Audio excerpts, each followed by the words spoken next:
Ruben Padilla, magkaibigan tayong matagal ng panahon. Long time ago. I have known you as a moral and upright person.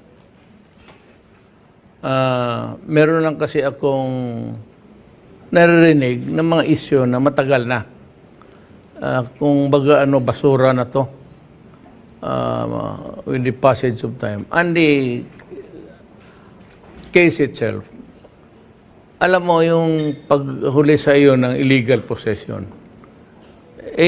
alam mo, yung baril, kung hindi lang galawin ng tao, wala namang magawa yan but in the hands, kasi sa batas, may bawal na convicted ka. You must also realize, I must tell you that the crime does not involve moral turpitude. So, walang kaalaman yan sa morality. Hawak lang ng baril Now, binigyan ka ng pardon ni Presidente Ramos. Opo. Pero hindi kumpleto. Opo. Kaya sa panahon ko, kinumpleto ko yung talagang malinis para noon hindi ka makaalis ng bayan, hindi ka makaboto, kung ano-ano. Yung panahon ko, tinanggal ko lahat because I feel that hindi nga, walang moral turpitude. And talaga namang you are a man of vision. Nakikita mo yung ma-project mo yung anong mangyayari sa bayan, itong uprising ng moral, yung insurgency, not really moral, but that involve morality. But still, itong mga kapatid natin na Muslim, they rose against government. Ikaw yung isa sa mga tao na provided the moderation so that it would not go out of hand. Hindi magkaroon ng gira, talagang patayan, putukan. So, the nation appreciated it. I was then a mayor. I was a friend when I was a mayor. I am a friend. Nakita ko ang trabaho mo. So, for that, in behalf of the Filipino people, I'd like to congratulate you and thank you for, I said, providing the moderation during those times. Ngayon, Maraming salamat po. nakita ko rin na crusader ka. And baski na wala kang ambisyon noon at sinabi mo naman talagang ayaw mo, in the past, ayaw mong tumakbo, ayaw mong, sabi ko, kaya ng tatay mo, who serve government, sinabi mo, iwas ka lang sa politika. Ako yung nag-uudyok sa iyo na it might be good if you run because crusader ka Gusto mo yung, ayaw mo ng kabalastugan, gusto mo lang kung ano yung tama. Yun ang sabi natin na noon nag-usap tayo. Kung ano lang ang tama. Huwag ka nang lumabas dyan. So, ako na patakbohin kita. I sent word that I'd like you to run for senator. Ang nakikinig sa atin ngayon, yung mga Pilipino, more than just being an actor, huwag na itabi na natin yan. Kung may pelikula ka man, extra, ano na lang yan.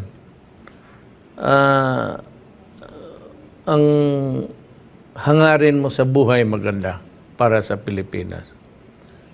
Tinulungan mo yung ating mga Muslim brothers and sisters. At ikaw naman, you were an advocate of matulungan sila. And we responded, especially during my time. Yung barn, lahat na. Medyo nagkalma na ang ating mga kapatid na Muslim. So, yun ang ko sa iyo. Sayang kung hindi ka maging senador. O maging opisyal lang naman. Hindi na kailangan senador o congressman, governor.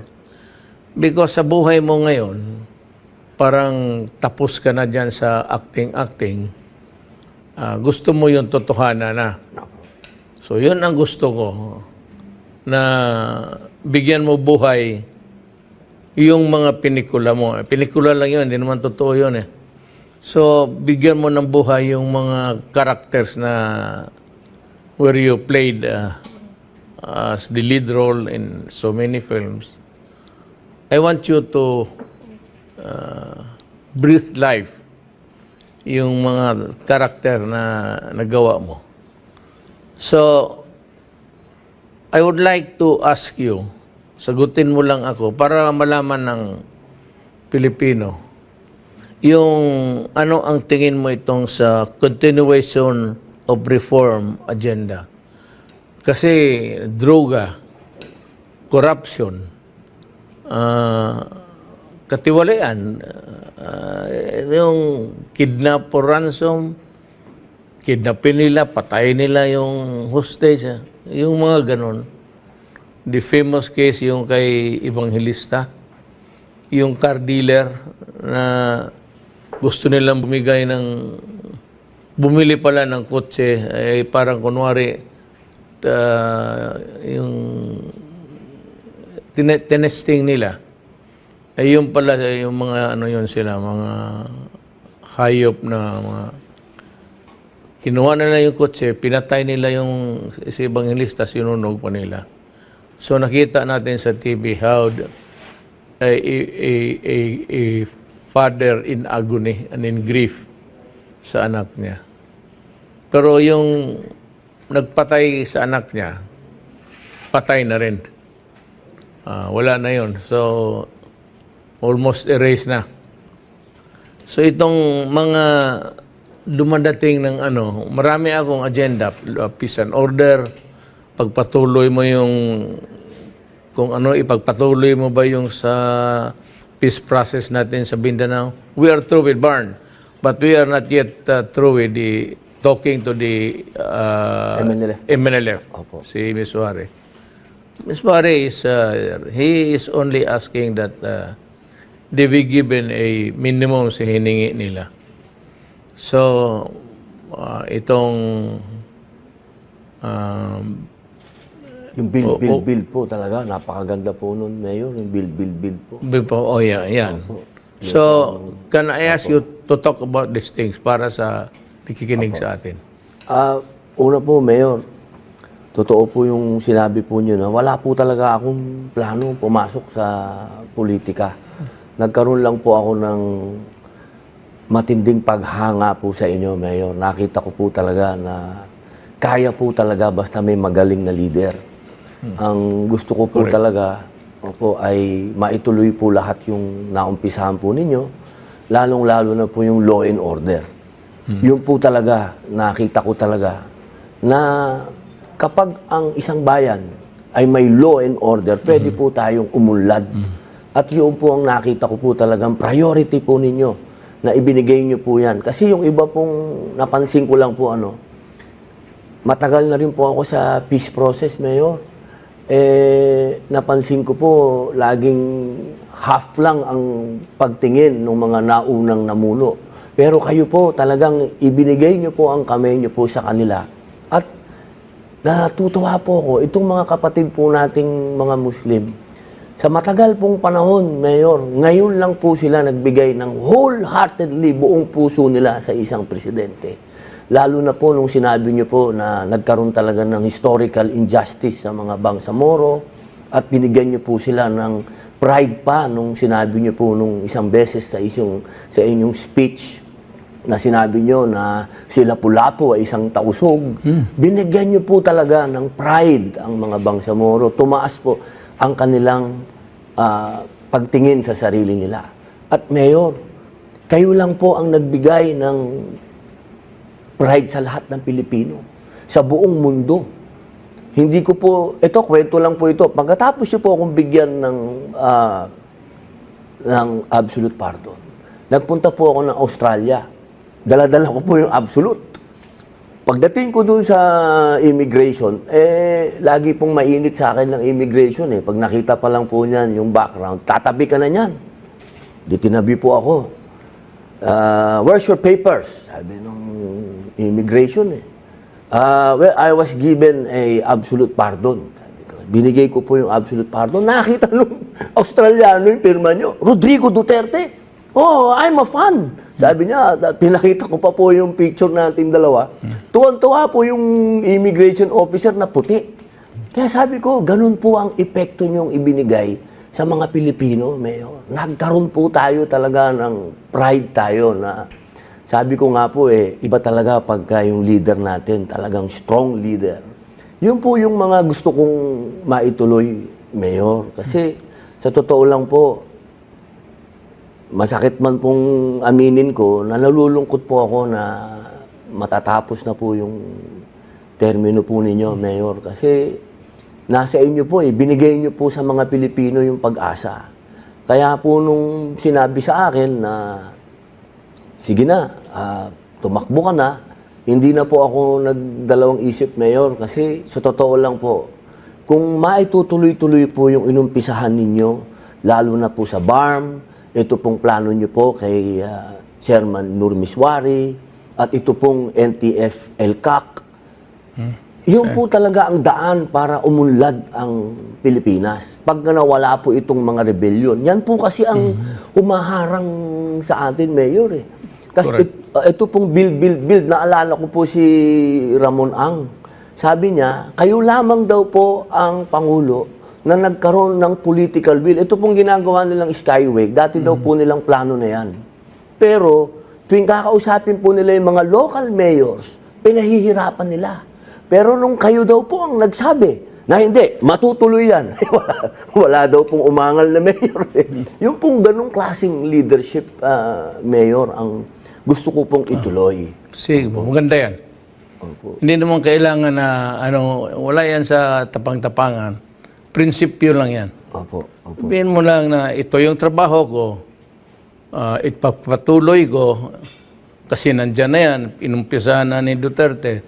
Bakit hindi natin paabutin itong train hanggang Bicol, tapos yung train hanggang Batangas, to make the lives of the people comfortable. Sabihin mo lang na wala akong hangarin dito, hindi ko daanin sa patapang-tapangan. Gusto ko lang sumunod. Kaya ako isang, hindi naman, every generation may leader kasi. Gusto ko lang sundin. Maganda yung ginagawa niya. Yun lang naman. Maganda yan. At magkaintindihan tayo dyan. Baski na hindi ako presidente, tutulong ako sa iyo. Dito sa peace and order. Opo. Bantay kayo dito sa droga. Opo. I am not saying that the president who will come after me would know how to handle it better than I did. Pero medyo takot lang rin ako na there will be a strong resurgence, mabuhay uli. So umaasa ka ako na sa kayong mga few dyan na of like-minded sa akin na talagang you hate drugs. Opo. I know. So, anong plano mo dito sa pagpatuloy mo, pagpapalawak mo ng mga ahensya dito? Opo. Kung maikwento ko lang po, Mayor, kasi kanina binanggit niyo po yung buhay ko sa loob ng kulungan. Kung bakit po ako nabigyan ni Presidente Ramos ng conditional lang. Kasi ang nangyari po doon, nung ako po'y nakulong, ako po ang lumaban dyan sa loob ng Bilibid po against drugs. Ako po ay nagtayo ng therapeutic center sa loob, that ang Inmates Crusade Against Drugs. Kasi po doon, pagdating ko, Mayor, ang mga bilanggo po doon, pumupunta sa third floor, tumatalon doon, nagsisuicide. Ganun po kasi kalawak na ang drug problem sa Bilibid. Katunayan po, Mayor, ako pa po ang nag-expose noon na totoo talagang nagkaroon ng pabrika, ng shabu sa loob ng Bilibid. At ako po ang kinuha ni General Binaraw nung panahon na yon, na mall niya Ako po yung kanyang daga dun sa loob at ako po talaga ang nagsasabi sa kanya kung sino po talaga yung mga gwardya na involved at kung sino po talaga yung mga mayor doon sa loob, yung mga kasi doon po sa loob may mayor, may governor. Ako din po ang nagtuturo noon. Kaya po nung naitatag ko po yung therapeutic center, Mayor, nabigyan po ako ng award ng Dangerous Drugs Board. At ito naman po ang kinuha ng Board of Pardons and Parole para ako po i-rekomenda po nila sa Pangulo kay Presidente Ramos. Kaya hindi po ako, Mayor, dumaan na nagpalakas po o nagpanggap po ako na may sakit po ako. Nagtrabaho po ako, Mayor, sa Bilibid. Talagang ginawa ko po ang lahat para ako po ay pagkatiwalaan ng Bilibid. At yan din po ang gagawin po natin, Mayor. Kapag ako po ay pinalad po na maging senador, gagawa po tayo talagang ng batas na may kinalaman po unang-una. Kailangan, Mayor, maging mahigpit po ang batas laban sa mga opisyal sa gobyerno na mai-involve sa drugs sapagkat hindi po pwedeng maging parehas ang penalty sa isang civilian at sa isang taga-gobyerno nagsabi ng oath na siya ay poproteksyonan niya ang bayan niya pero pumasok siya sa droga. Dapat po magkaiba po ang penalty noon. Talagang mabigat dapat ang penalty. At ang kasabay po nun din, lalo din po siyempre sa mga opisyal din na mabawa po, pulis o general na ma-involve dyan, dapat talagang mas mabigat po ang kanilang sentensya. Pag ako po ay pinalad po na maging senador, gagawa po tayo talagang ng batas na may kinalaman po unang-una. Kailangan, Mayor, maging mahigpit po ang batas laban sa mga opisyal sa gobyerno na mai-involve sa drugs sapagkat hindi po pwedeng maging parehas ang penalty sa isang civilian at sa isang taga-gobyerno nagsabi ng oath na siya ay poproteksyonan niya ang bayan niya pero pumasok siya sa droga. Dapat po magkaiba po ang penalty noon. Talagang mabigat dapat ang penalty. At ang kasabay po nun din, lalo din po siyempre sa mga opisyal din na mabawa po, pulis o general na ma-involve dyan, dapat talagang mas mabigat po ang kanilang sentensya. At siyempre po, kasabay po nun, magkaroon din ng mga community therapeutic center. Kasi napatunayan ko po yan sa loob ng kulungan na napakahalaga po talaga na itong mga user na ito, magkaroon po sila ng relasyon sa komunidad para hindi po sila kasi po ang nangyari sa ating komunidad ngayon, napansin ko po yun. Parang pagka hindi nila binibigyan ng atensyon, dapat bigyan nila ng atensyon ang pamilya. Lalo na po nung sinabi niyo yung speech niyo po tungkol sa mga OFW po, na yung kanilang mga anak ay nagiging biktima ng mga droga. Napakaganda po nun, Mayor. Kung magkakaroon lang po sana ng pagharap dito ang mga barangay, lalong-lalo na po ang barangay captain, dapat pag nalaman na nila na sa komunidad nila ay meron doon anak ng OFW, dapat sila mismo, binabantayan na po nila yon dahil ang magulang noon nagtatrabaho sa abroad. Walang tumatayong magulang. Para po bang daycare sa mga bata, pero isa pong mas malawak na pagtingin ng barangay sa komunidad niya. Hindi lang laging naka-standby si barangay captain doon sa kanyang barangay hall. Dapat po talaga nag-iikot. Para pong ganun po, maging ang responde po ng komunidad. Para siyang hindi siya individualism. Parang maging ano po siya, komunidad. Kung maganda yan. At alam ko gagawin mo yan. Opo. So, sinasabi ko na sarili ko, hindi ko na kailangan turuan doon, taon to. Alam niya, crusader ka nga eh. Ayaw mo ng mali na ginagawa ng tao. Ayaw mo yung api-api, yung mga gano'n. Ayaw mo yung pulis na abusado, o gano'n yan eh. Marami yan dito. Hindi naman natin, we cannot deny na yung minsan yung mga pulis, yun rin ang involved sa drugs. Opo. Kaya tama ka, wala kang patawa dyan. Ako ganun rin. See to it that talagang ilibing mo ng kung pwede buhay ang mga tama ka. Opo. So, ito ngayong punta tayo sa federalism. Matagal na itong hiningi ng tao. Opo.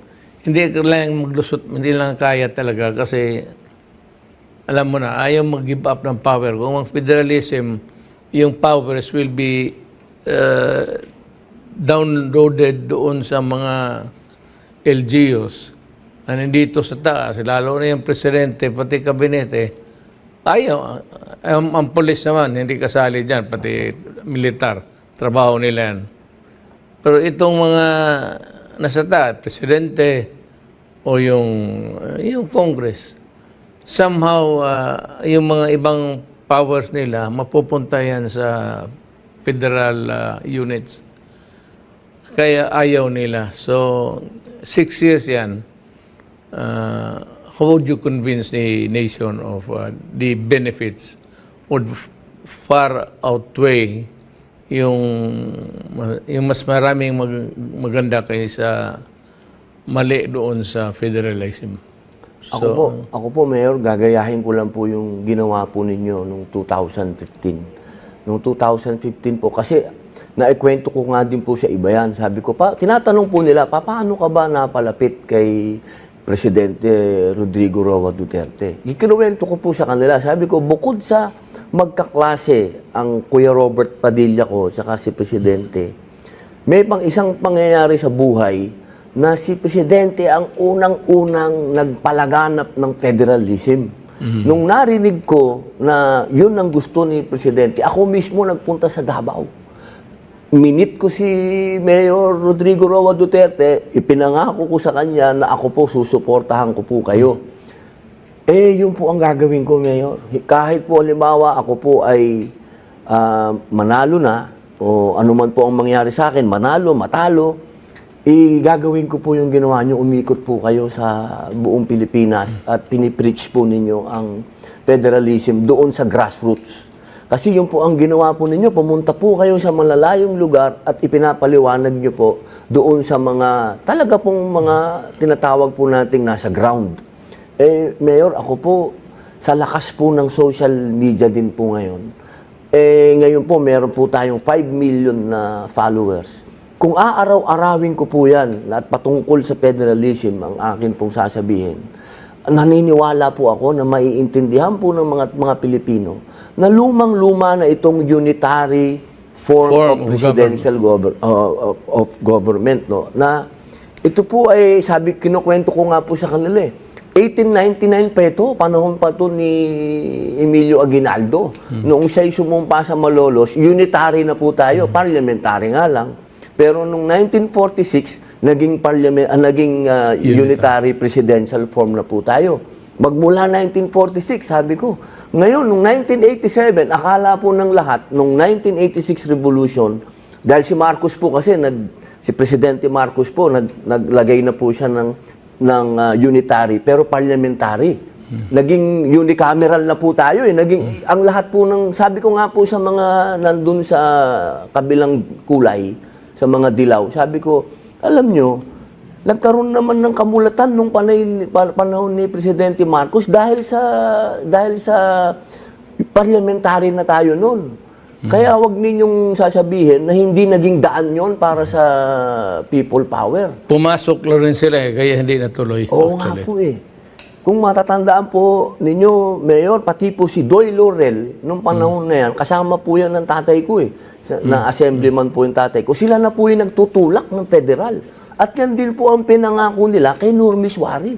Hindi nga lang po natuloy nung 1987 Constitution, ibinalik pa nila sa unitary presidential form. At saka they opened more opportunities for corruption. Opo. Kagaya nitong isa.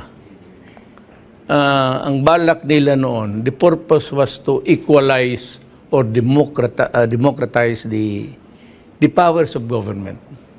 Na mabigyan yung lower national government in lower units. In their, sabihin ko, I'm looking for, in their fractured, gumawa sila ng mga party list ostensibly, para mabigyan yung maliliit na grupo-grupo sila. Ang nangyari, lahat ng mga mayaman, binili yung, sinulo yung mga party list, ipinasok nila yung anak nila, ipinasok yung asawa nila. At talaga yung mahirap, ginagamit lang ang pangalan. Urban, poor. Pero ang representative nila, puro bilyonaryo. Yan talaga ang nangyari dyan eh. So, ako, I suggest that you should correct it.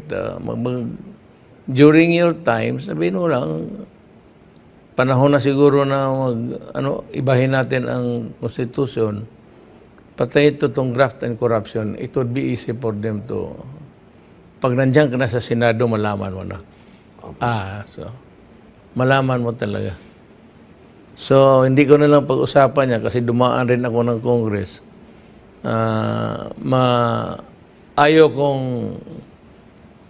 paalis na ako, ayaw ko na mga kakaaway kung sabihin ko ang totoo, kung ano talaga ang nangyayari dyan sa loob. So, yan. Dito naman tayo sa West Philippine Sea. Ano sabi mo? Ano ang mo dyan? Tingin mo at ano ang dapat gawin? Ako po, Mayor, talagang idol po kaysa talaga. Talagang, ako po talaga, tagasunod po ninyo ako. So, totoo lang po, Mayor, kung hindi po kayo ang presidente ng Pilipinas, baka po Ukraine na po tayo. Kung nagpadala po, ang dami po kasing matapang. Galing po ako dun eh. Yung pong panahon na sinasabi nila na meron daw pong mga isla na tayong nawala. Nagpunta po ako doon. Kumuha po ako ng bangka. Dito, galing po ako ng Nabotas. Pumunta po ako ng Spratly Island. At totoo naman po, na nandun talaga yung mga Chinese. Pero kahit kailan, Mayor, wala pong isang islang nawala. Sapagkat nandun ang Armed Forces of the Philippines. Bawat pong islang pinuntahan ko, nandun po ang Navy, nandun ang Army, nandun ang Air Force. Katotohanan, Mayor, pinasok pa namin yung K1, K2, K3, K4. Naglagay pa kami ng bandera, Mayor. Wala naman magawa yung mga Chinese. Ang totoo, Mayor, nandun. Sumusunod sila lahat. Ang sinabi nila sa akin, order to ni Presidente. Hindi namin to kailan iiwan. Mamamatay kami dito at papatay kami dito sa order ni Presidente. Yan po ang sinabi sa akin ng mga sundalo doon, Mayor.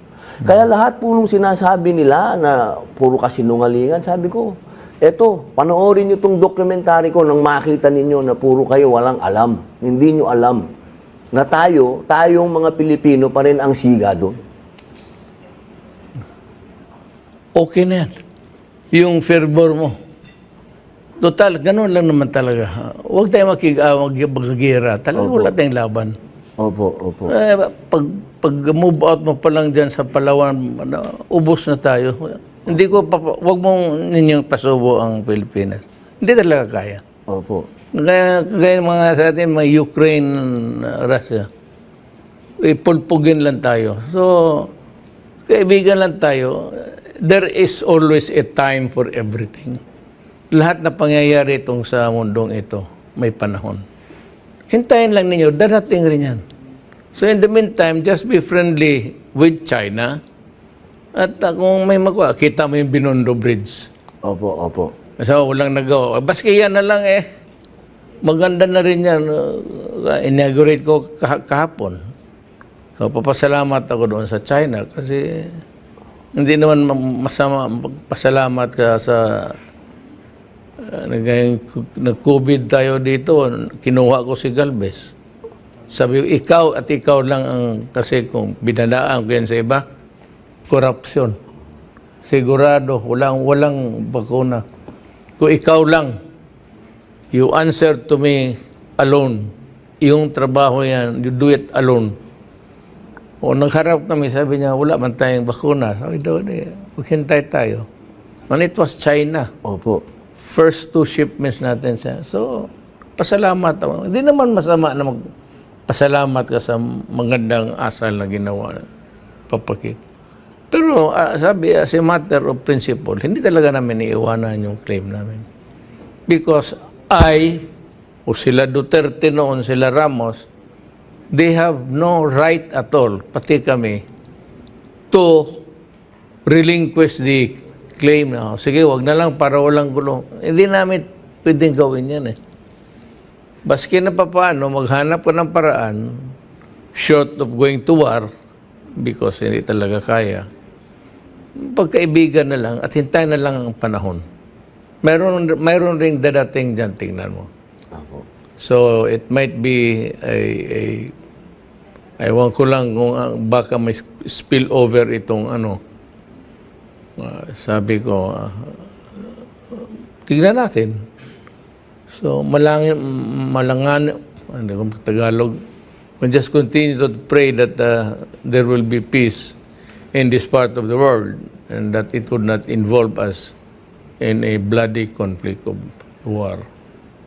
Tama yung ginawa mo, sundin mo lang yung nakita mo sa bunganga ko. Opo. Okay na yun.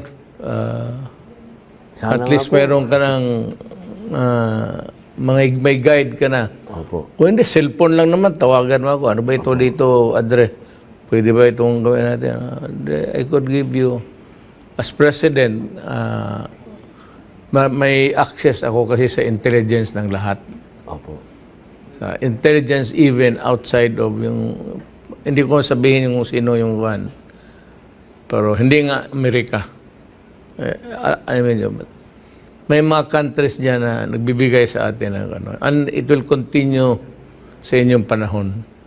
Lalapitan kayo, bibigyan kayo ng intelligence, gano'n. You would know what to do. Pakinggan mo yung Amerika, pero alam mo, hindi talaga ako believe dyan sa independent ka lang, neutral ka lang. Huwag ka lang makipagpatayan kasi walang laban talaga. Kawawa ang bayan. So, yun lang naman siguro ang gusto kong malaman sa iyo. Medyo kumpleto na. So, yung iba, day-to-day, legislation. At kung may mangyari na kailangan ka magsalita, mayroong privilege hour, doon mo na ibuga yung galit mo o ayaw mo ng ganitong paraan. All geared towards public interest, kung anong makapabuti sa bayan ng Pilipinas. Yun lang naman.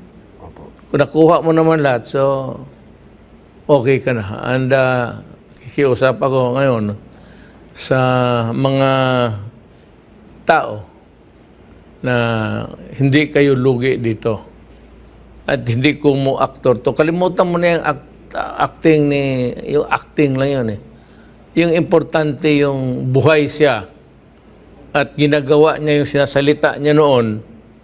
Kung totoo yun, gawain niya ngayon at magkaroon tayo ng isang senador na I will describe him as a crusader at a true Filipino. So, yan lang. Maraming salamat po. Maraming salamat po.